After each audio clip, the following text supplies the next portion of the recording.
చెప్పొచ్చు. కాబట్టి ఈరోజు ఈ హైడ్రాకి సంబంధించిన షార్ట్ డిస్కషన్స్లో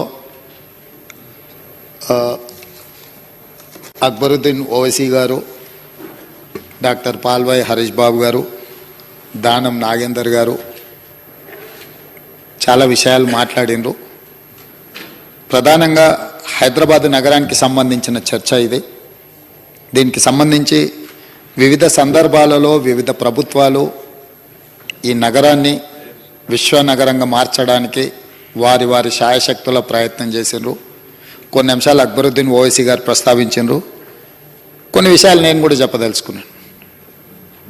కులీ కుతుబ్ షాయి మొదలుపెట్టిన నగరం, తర్వాత నిజాంలో పాలించిన ఈ నగరం విధానాలలో, పరిపాలనలో రాజులుగా వేరైనా, ఆలోచనలు వేరైనా, హైదరాబాదు నగరం విషయంలో కులీ కుతుబ్ షాయి, నిజాం నవాబ్లు ఎప్పుడు డిఫర్ కాలే. ఈ అభివృద్ధిని ప్రణాళికబద్ధంగా ముందుకు తీసుకెళ్లడానికే వాళ్ళకి సహకరించారు. అదేవిధంగా అధికారంలోకి వచ్చిన మొదటి హైదరాబాద్ స్టేట్ బూర్గుల్ రామకృష్ణారావు గారి నుంచి మొదలు పెడితే తర్వాత ఉమ్మడి రాష్ట్రంలో వచ్చిన ముఖ్యమంత్రులు కూడా హైదరాబాద్ నగరాన్ని, ఈ ప్రాంతాన్ని అభివృద్ధి చేయడానికి అవసరమైన నిధుల కేటాయింపులు కానీ, ప్రణాళికలో కానీ ఎక్కడ భిన్న సిద్ధాంతాలు, రాజకీయ విభేదాలు ఉన్న ఈ నగర అభివృద్ధిలో ఎలాంటి విభేదాలకు తావు లేకుండా అభివృద్ధి చేసుకుంటూ వెళ్ళారు. హైదరాబాద్ నగరానికి సంబంధించి దానం నాగేందర్ గారు మొదటి నుంచి ఇక్కడ పుట్టి పెరిగిండు. ఈ ప్రాంతం వాడు, ప్రతి గల్లీలో ఏం సమస్య ఉందో తెలుసు. చాలా విషయాలు వారు ప్రస్తావించారు. ఇందులో డెఫినెట్గా హైడ్రాలో రేపు భవిష్యత్తులో స్థానిక ఎమ్మెల్యేలను కూడా దాన్ని చర్చలు జరిగినప్పుడు అవసరమైనప్పుడు వాళ్ళందరినీ కూడా ఇందులో భాగస్వామ్యం చేసి వారి సలహాలు సూచనలు తీసుకోవడానికి మాకు ఎలాంటి అభ్యంతరం లేదు.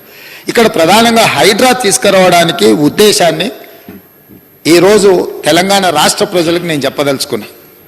మనకు హైదరాబాద్ మున్సిపల్ కార్పొరేషన్ ఉండే, కానీ నగరం విస్తరిస్తున్నప్పుడు వివిధ జిల్లాలు, వివిధ రాష్ట్రాలు, వివిధ దేశాల నుంచి ఈ ప్రాంతానికి వ్యాపారాల మీద, పెట్టుబడుల మీద, లేకపోతే ఉద్యోగాల మీద వివిధ ప్రాంతాల ప్రజలు వచ్చినప్పుడు నగరం యొక్క అవసరాలు పెరిగినాయి. ఈరోజు మీరు చార్మినార్ దగ్గరికి వెళ్ళి చూడండి, చార్మినార్ కానీ ఏక్ మినార్ దగ్గరికి వెళ్ళి చూడండి, గుల్జార్ హౌస్ తీసుకోండి, పత్తర్గట్టి తీసుకోండి, మదీనా హోటల్ తీసుకోండి, సిటీ కాలేజ్ తీసుకోండి, ఆడ ఆయుష్మాన్ అక్కడ హాస్పిటల్కే కుచ్ ఆయుష్ హాస్పిటల్ తీసుకోండి, యునానీ హాస్పిటల్, యునానీ హాస్పిటల్ తీసుకోండి.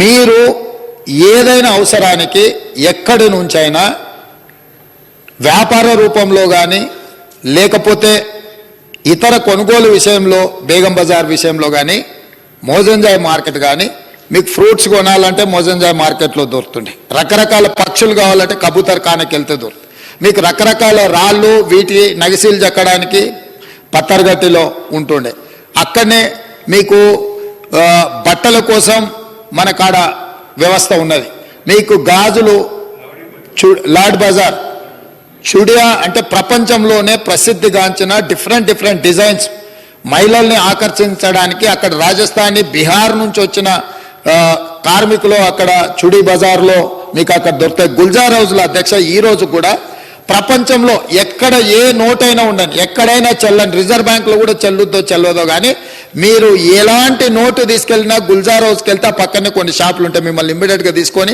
ఏ కరెన్సీ కావాలన్నా ఇస్తాడు. ఏ దేశం కరెన్సీ అయినా ఆ కరెన్సీని మార్చుకోవడానికి అక్కడ అన్ని ఏర్పాట్లు చేసింది.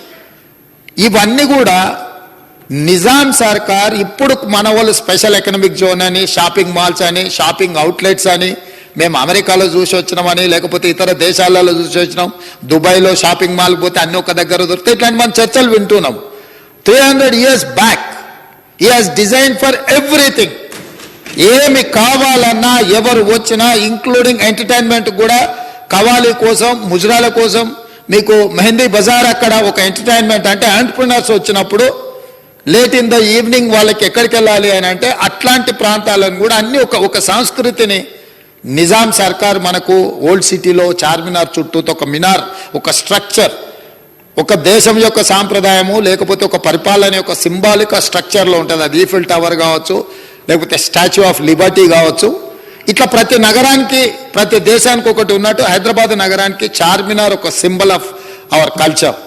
సో ఇట్లాంటి గొప్ప గొప్ప చారిత్రాత్మకమైన కట్టడాలతో పాటు మీరు చూడండి 7 tombs, అక్కడ 100+ స్ట్రక్చర్స్ ఉన్నాయి. 7 tombs అని వాళ్ళు 7 మంది కులీ కుతుబ్ షాహీ కుటుంబాలకు సంబంధించిన సమాధులు ఉన్నాయి కాబట్టి 7 tombs అంటారు. కానీ నేను మొన్ననే అసదుద్దీన్ ఓవైసీ గారితో పాటు నేను పర్యటనకి వెళ్ళినా. అక్కడ 106 acres దాదాపుగా 100 కట్టడాలు, చారిత్రాత్మకమైన కట్టడాలు ఉన్నాయి అధ్యక్ష.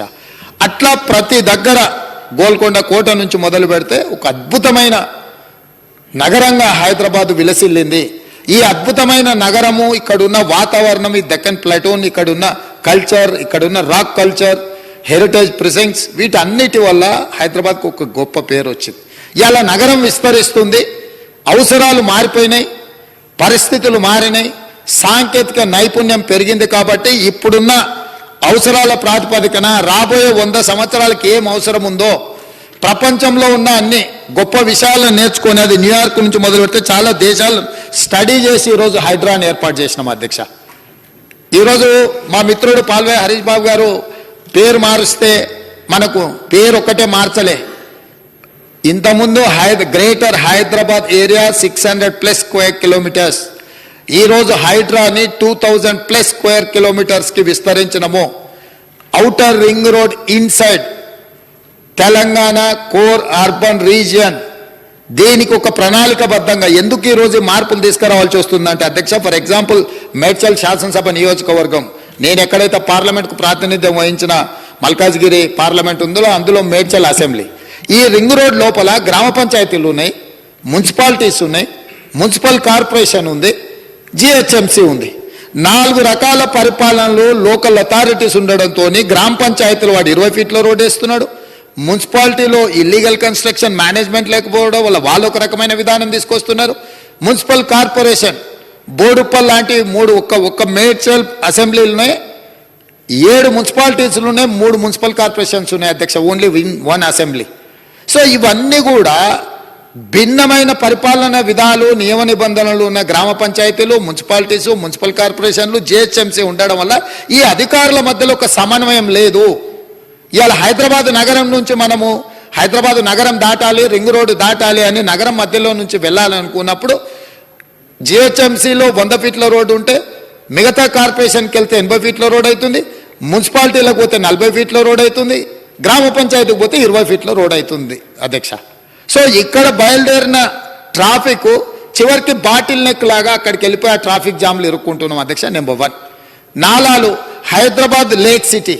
మీరు ఎప్పుడైనా విమానంలో పైకి ఎగిరినప్పుడు ఒకసారి హైదరాబాద్ని కిందికి చూడండి, ఒక బ్యూటిఫుల్ సిటీగా, టెరైన్ అద్భుతంగా ఉండి ఒక ఊటీలాగా కనిపిస్తూ మంచి మంచి లేక్లు ఉన్నాయి అధ్యక్ష. ఇవాళ లేక్లన్నీ కూడా కబ్జాకు లోనైపోయి ఎక్కడ కనిపించడం అసలు కళ్ళు మూసి తెరిసే లోపల మాయమైపోతున్నాయి అధ్యక్ష. రీసెంట్గా హైకోర్టు చాలా సీరియస్గా కామెంట్ చేసింది. అసలు ప్రభుత్వం ఉన్నదా లేదా, ఏం చేస్తున్నారు, కళ్ళ ముందలనే చెరువులు మాయమైపోతుంటే, ప్రకృతిని విధ్వంసం చేస్తుంటే మీకు కనిపించడం లేదా, అధికారులను అందరిని కూడా కోర్టుకు పిలిపించి నించోబెడతామని చెప్పి ఈరోజు కామెంట్ చేసింది అధ్యక్ష. ఇవాళ హైదరాబాద్ నగరంలో ఎందుకు వరదలు వస్తున్నాయి అధ్యక్ష? నగరానికి నీళ్లు రాలే అధ్యక్ష, నీళ్లున్న దగ్గరికి నగరం పోయింది. ఎక్కడైతే నీళ్లు ప్రవహిస్తాయో ఆ నాలాలు మనం అపార్ట్మెంట్స్ కట్టుకున్నాం అధ్యక్ష, మనం గుడిసెలు వేసుకున్నాము, మనము వాటి స్థావరాలను ఆక్రమించుకున్నాం అధ్యక్ష. మన స్థావరాలకు నీళ్లు రావడం లేదు. నీళ్ళు ఎక్కడైతే ఉంటాయో, నీళ్లు ఉండే దగ్గర పోయి మనం ఆక్రమించుకున్నాము. మన ఇంట్లోకి పక్కింటోడు వచ్చినట్టు నీళ్లు ఉండాల్సిన చెరువులల్లా మనం ఆక్రమించుకొని ఇండ్లు కట్టుకున్నాం కాబట్టి ఆ నీళ్ళు ఎక్కడికి వెళ్ళాలి అధ్యక్ష? ఎక్కడికో ఒక దగ్గరికి రావాల్సిందే కదా. ఇలా నాలాలు కబ్జా పెట్టుకోవడం వల్ల వాటర్ ఫ్రీ ఫ్లో అనేది లేదు అధ్యక్ష.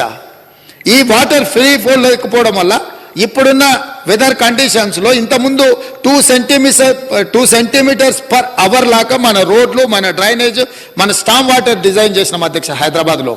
ఇవాళ సడన్గా 1 hourలో 9 centimeters వర్షం పడుతుంది అధ్యక్ష, కుంభవృష్టి లాగా.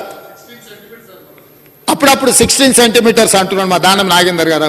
నాకున్న సమాచారం మేరకు మన హైదరాబాదులో డిజైన్ చేసిన డ్రైనేజ్ కానీ, స్టామ్ వాటర్ లైన్లు కానీ, మన రోడ్లు కానీ గంటకు 2 centimeters వర్షం కురుస్తుందని మనం ఈ ఇన్ఫ్రాస్ట్రక్చర్ క్రియేట్ చేసుకున్నాం అధ్యక్ష. కాలుష్యమైన వాతావరణంలో, మారిన వాతావరణ పరిస్థితుల్లో అకాల వర్షాలతో పాటు కుంభవృష్టి వర్షాలు రావడం వల్ల ఒక్కసారిగా ఒకే ఒక్క దగ్గర అటు ఒక 5 కిలోమీటర్ల అవతల ఎండ కొడుతుంటుంది అధ్యక్ష, ఎర్రటి ఎండ ఉంటుంది. ఇటు రాగానే విపరీతమైన వర్షం ఉంటుంది అధ్యక్ష. దాంతో రోడ్ల మీద ఆ నీళ్లు మన డ్రైనేజ్ సిస్టమ్ సపోర్ట్ చేయకపోవడం వల్ల రోడ్ల మీద నీళ్లు నిండుతున్నాయి. కరెక్ట్గా వర్షం టైంకు ముందలో ఉన్న వెహికల్, ఆటోనో సైకిల్ మోటారో కారోడో ఉంటే ఆ నీళ్లు కనిపించగానే వాడు వెహికల్ పోకుండా ఆపుతాడు. ఆపిన 10 నిమిషాలకి వెనకాల 10 కిలోమీటర్లు కొన్ని వేల కార్లు ఆగిపోతున్నాయి అధ్యక్ష. దీన్ని స్ట్రీమ్ లైన్ చేసే విధానమే లేదు. అంటే మన అవసరాలు చాలా వేగంగా మారుకుంటూ పోయినాయి. అవసరాలకు తగ్గట్టుగా మనము మన వ్యవస్థల్ని మనము మెరుగుపరచుకోలేదు, ఆలోచన చెయ్యలేదు. 10 సంవత్సరాలు అద్దాల మేడలు, రంగుల గోడలను చూపించి ఇదే అద్భుతం, ఇదే విశ్వనగరం అని చెప్పి కొంతమంది అబద్ధాల ప్రాతిపదికన బతికిండ్రు అధ్యక్ష. అందుకే ఈరోజు ఈ అబద్ధాల ప్రాతిపదికన అద్దాల మేడలు, రంగుల గోడలు అభివృద్ధి కాదు. సాంకేతిక పరమైన పరిజ్ఞానం ఉపయోగించుకొని శాశ్వతమైన పరిష్కారం చూపించాలి. ఈ నగరాన్ని ప్రపంచంతో పోటీపడే నగరంగా అభివృద్ధి చెయ్యాలన్న ఆలోచనతోటి ఈరోజు రిఫార్మ్స్ తీసుకొస్తున్నాం అధ్యక్ష. ఈ రిఫార్మ్స్లో భాగంగానే మేము హైడ్రా తీసుకొచ్చినాం అధ్యక్ష. ఎందుకంటే ఈరోజు చెరువులు కబ్జా పెట్టాలంటే